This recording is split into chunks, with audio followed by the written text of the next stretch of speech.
Welcome to Work Breakdown Structure Training. Although it's project managers and engineers that primarily use work breakdown structures to decompose large projects into smaller components, this skill is critically important for you to know also. Understanding how work breakdown structures work and how they are used to define your requirements will help you recognize discrepancies, suggest corrections, and can also help you be capable of creating your own work breakdown structure if necessary. At the end of this training session, you should know the process for identifying performance objectives and accomplishing a work breakdown structure. During this training, please feel free to follow along with this process on your own to practice it for yourself. Practicing this skill will help you 10 times over if you ever need to apply it. The first task when we begin the requirements definition process is to break down a requirement structure so that we can identify the individual job components associated with the requirement. We call these job components performance objectives. These performance objectives represent all of the products and services associated with the requirement,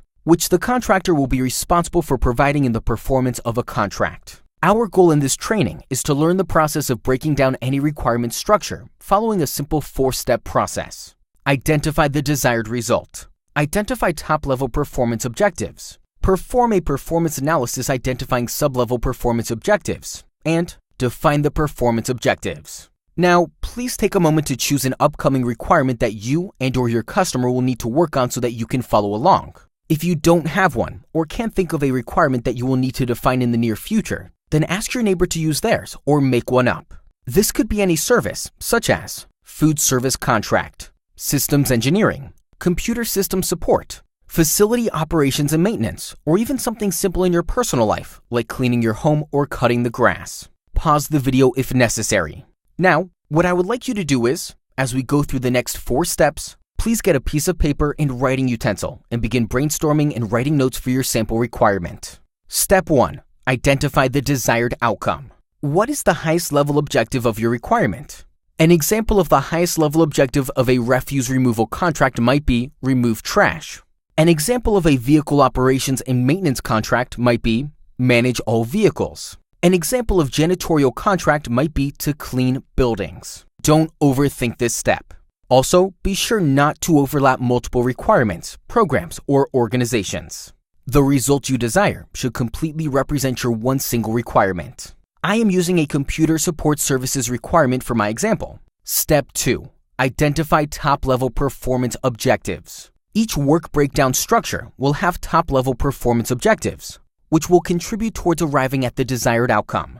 In my example, the Level 2's performance objectives are field support, conference room support, and website support, because these are the specific performance objectives my customer needed to arrive at their desired outcome of receiving computer support services. These Level 2 performance objectives should represent all of the essential functions necessary for the contractor to achieve the desired outcome. Depending on the type of requirement, the performance objectives can be personnel, equipment, facilities, support functions, system components, or other areas of technical performance. The biggest mistake that requiring activities make when identifying top-level performance objectives is being too specific. For a very general example, if you were buying chocolate chip cookie baking services, the desired result is the chocolate chip cookie, and the top-level performance objectives might be the oven, the cookie dough, and the baker, or some variation thereof. Notice I didn't list the chocolate chips and eggs in the dough. I didn't list the culinary experience of the baker, and I didn't list the size of the pan that goes into the oven.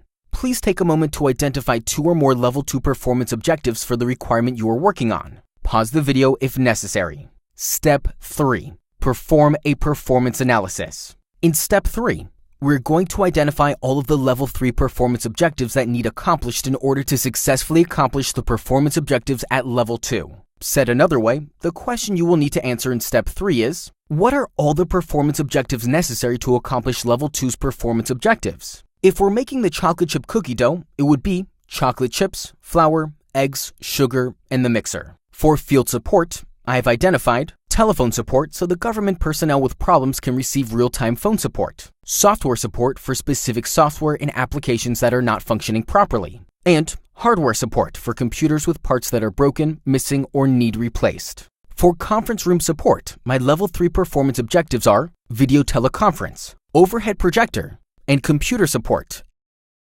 For website support, I listed maintain the website appearance, upload support documents, and answer website queries. As you can see, there's a direct relationship between each of the sub-level 3 performance objectives to each of the level 2 performance objectives. What you should find is that all of the level 3 tasks and objectives constitute the total amount of the associated level 2 objective. Said another way, all of the level 3 performance objectives equal 100% of the associated level 2 performance objectives. If you are missing a work component of a level 2 performance objective, or if all of the lower level objectives do not equal 100% of the higher level performance objectives, then something has probably been missed and you will want to re-examine the requirement until 100% of the performance objectives are accounted for and listed.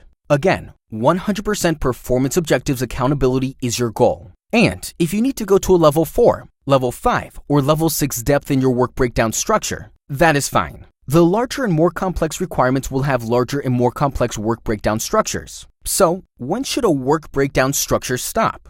The depth of a work breakdown structure should stop at the point you identify the final level of work to be performed or end item being produced. A work breakdown structure should not dissect every single piece, part, and component that goes into the end product. It's not necessary to make the work breakdown structure unnecessarily complicated. Use your business acumen here. Remember, the results of the work breakdown structure will be used to help define the requirements so that prospective contractors and government personnel understand the desired result. Step 4. Define performance objectives. You can begin by writing one sentence describing the desired results, or if you are following along in practicing the skill of developing a work breakdown structure and defining a requirement, please write 1 or 2 sentences that describe each level 2, level 3, level 4, etc. performance objective until you have written at least 1 sentence for each performance objective which you have listed. I just wrote 1 sentence per performance objective to start off with. Here's what I came up with. For phone support, I said,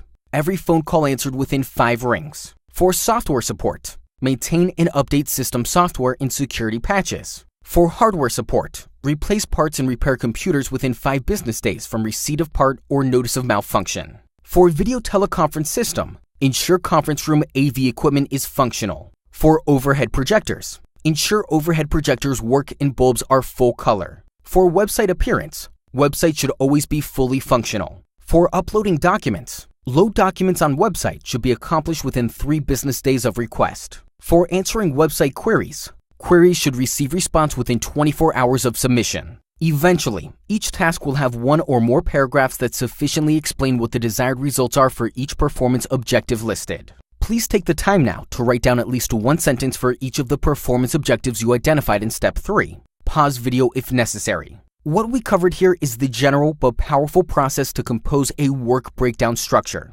This exercise or activity can be a great way to get members of the integrated product team involved and on the same page about what the final contract deliverable is going to be. The goal of composing your work breakdown structure is to have a clear understanding of each and every task and deliverable required by the contractor in performance of the requirement. The process of composing a work breakdown structure can take multiple days or weeks for more complex requirements, or it can take a couple of hours for a more straightforward requirement. Once you and the team have identified the performance objectives, it will be much easier to accomplish the performance requirement summary, or PRS.